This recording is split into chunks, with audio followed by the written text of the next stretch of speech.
Okay, so let's dive in. We've got this fascinating collection of material research, stories, articles, all pointing towards something I think many of us feel deep down.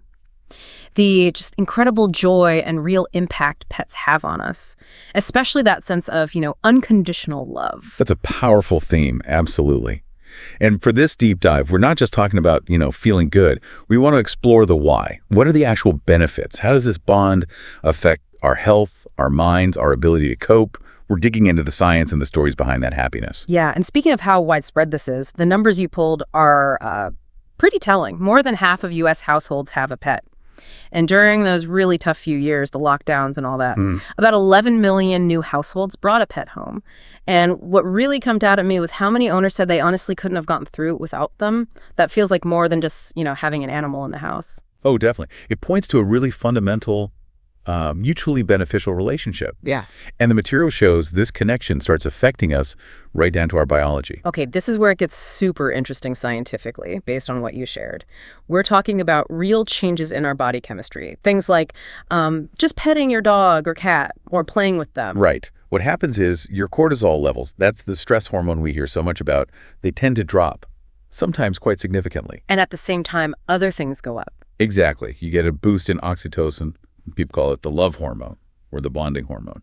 And also serotonin and dopamine, which, are linked to feeling good, to mood, to reward. So it's not just a vague feeling of, oh, I feel better. There's actual science behind the calm, the comfort, the reduced anxiety you feel around your pet. One point was specifically about petting, wasn't it? How that simple act can lower anxiety almost immediately. It's a direct physiological response. It's pretty amazing. And your sources tie this into the bigger picture, too. These shifts aren't just fleeting moments. They actually help us buffer stress day to day, build up more resilience, and even recover faster when something stressful does happen. Your pet can quite literally be an anchor. The idea of actually measuring the happiness pets bring, that's fascinating. It takes it beyond just anecdotes. It does. And one of the studies you included, a big one from the UK, tried to do just that, put a number on how pet ownership impacts life satisfaction. Okay, wait, how do you measure the monetary value of a dog? That sounds kind of strange. It does sound strange, I know. Yeah. But the way they approached it was by looking at how much people's self-reported life satisfaction went up if they owned a pet compared to those who didn't.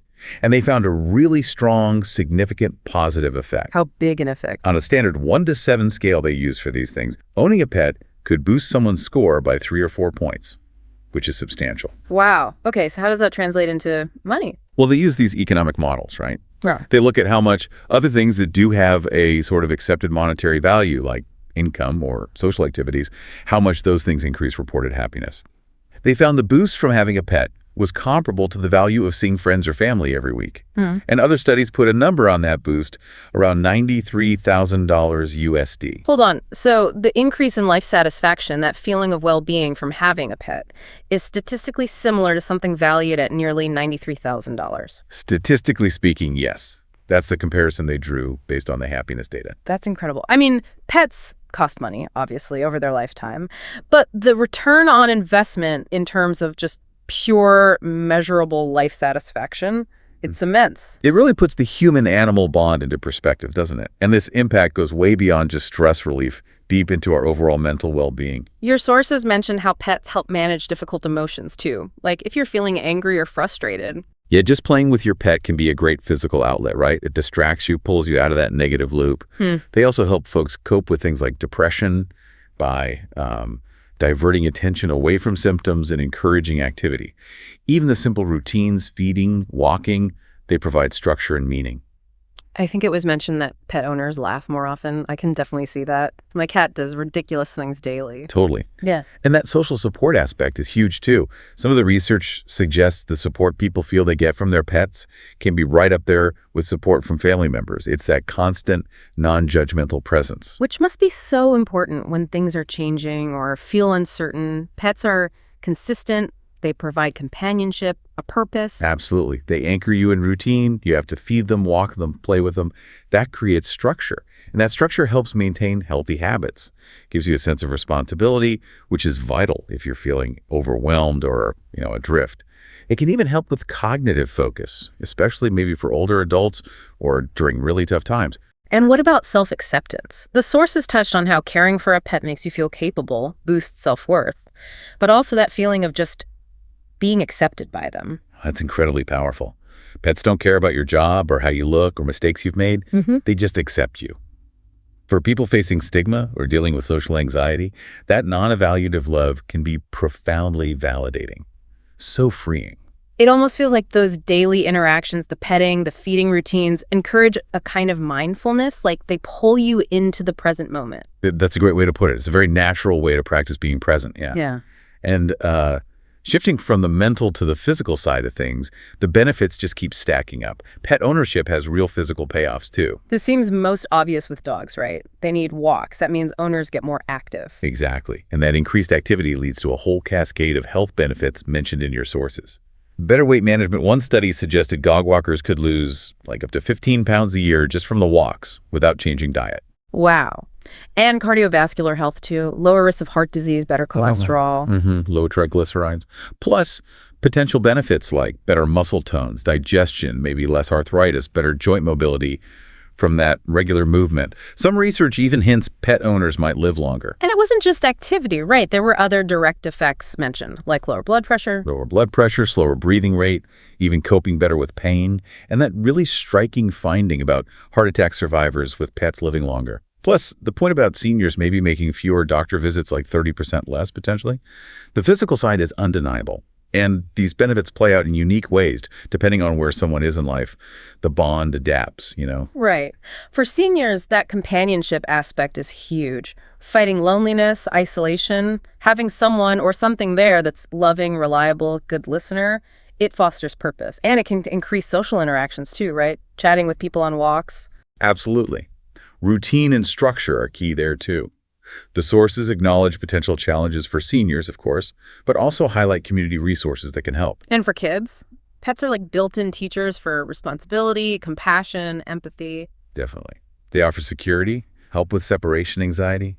Growing up with a pet can build a positive self-image, help kids relate better to others. There was that one really interesting point about parents using more emotion words when talking to their kids if a dog was there, suggesting pets might actually help kids learn about feelings. A fascinating finding, yeah.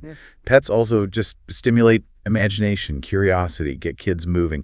And then for individuals dealing with mental health conditions or trauma, pets can be vital buffers.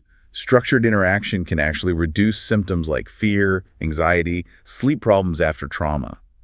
Therapy animals offer that calm, non-judgmental presence. And even for specific conditions, like dogs helping kids with ADHD focus better, or guinea pigs calming kids with autism and boosting social interaction because they're so accepting. Or even like caring for fish, helping teens with diabetes stick to their own health routines because it builds discipline. The range of impact is just remarkable. Which brings us to those stories. The anecdotes in your sources really drive home the depth of this bond, that feeling of unconditional love. Oh, these are powerful. They really illustrate what we're talking about. Like the dog who was scared of the vacuum, but put itself between the vacuum and the baby, trembling but protective. Incredible. Or the cat bringing all its stuffed toys, like 20 of them, to its owner recovering from surgery. The cat jumping on a dog's head to defend a child. The dog acting goofy just to cheer up its owner. The cat that seemed to sense a teenager's deep depression and headbutted them, breaking through at a critical moment, maybe even saving a life. The dog trying to heal its owner's surgery scar with a Neosporin sock. The dog waking the child about the rattlesnake. The cat's taking shifts, nursing someone through chemo. The dog waking the dog sitter who'd fallen on ice. That dog standing up to a bear, taking a hit but still wagging its tail. The cat basically raising a baby like a kitten. The dog saving someone from drowning. These stories just hit you right in the heart, don't they? They seem like pure, selfless love. But here's where the sources introduce a really interesting, maybe humbling wrinkle. Yeah, this part was eye-opening. Despite feeling this incredibly strong bond, this deep understanding, the research suggests we humans, well, we're not always great at actually reading our pets' emotions, especially dogs. That's right. Studies show we misinterpret them pretty often. And the two main reasons highlighted are, one, we project our own feelings onto them, anthropomorphizing, right? And two, we rely more on the context than their actual behavior. That vacuum versus leash example was perfect. The dog showed the exact same behavior in 2 videos, but when people were told it was reacting to a vacuum, they saw anxiety. When told it was reacting to a leash, they saw excitement. Exactly. Same dog, same actions, totally different interpretation based purely on our assumptions about the situation. It shows how much we filter their behavior through our own lens. So that guilty look, it might be fear of your reaction, not actual guilt. Okay, so this doesn't mean the love isn't real or the bond isn't powerful. Those things clearly are, but it suggests maybe we need to approach understanding them a bit differently. It really calls for more humility, I think, and more careful observation. Instead of just assuming we know how they feel, we need to pay closer attention to our specific pets' signals, their body language, their sounds in different contexts, learning their language, not just projecting ours. That's how you truly deepen the connection. And recognizing how beneficial this bond is also means recognizing the responsibility that comes with it. Absolutely critical. The sources are very clear. Pets are amazing, but they're a huge commitment. Time, money, energy, training, healthcare. It's a lifelong promise, not just a quick fix for feeling stressed or lonely. Yeah, the decision needs to be practical, realistic. Can you truly provide what this animal needs for its entire life? And managing them properly is key too for their safety and yours. Thinking about things like training, health risks like allergies or bites. And for people who maybe can't commit right now, there are other ways. Volunteering at a shelter, fostering, interacting with therapy animals, those offer many of the same connection benefits. And we should also acknowledge the real grief that comes when we inevitably lose a pet. That's part of the responsibility too, preparing for that. So pulling it all together from these sources, this deep dive really highlights how complex and incredibly beneficial the joy pets bring is. It's not just a feeling, it's backed by science showing tangible improvements in our physical health, our mental state, our resilience, and it provides unique support across our whole lives. That sense of unconditional love we get from them is undeniably a powerful, positive force. It gives comfort, acceptance, motivation, and that remains true even as we learn, to be a bit more humble and curious about understanding their world, their signals, beyond our own assumptions. It really underscores that the human-animal bond is significant, supportive, and real.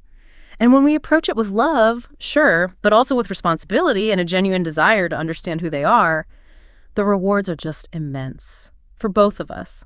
Which kind of leaves us with a final thought for you, the listener, to maybe chew on. Given how deeply pets affect us, that feeling of unconditional love, the science showing how much they boost our well-being, what does that tell us about our own fundamental human needs for connection, for acceptance, maybe just for that simple, quiet, mindful presence animals offer so freely? Think about those stories, how much of what we see as kindness is just their unique way of bonding. And how can we get better at truly seeing the world and our connection a little more clearly through their eyes?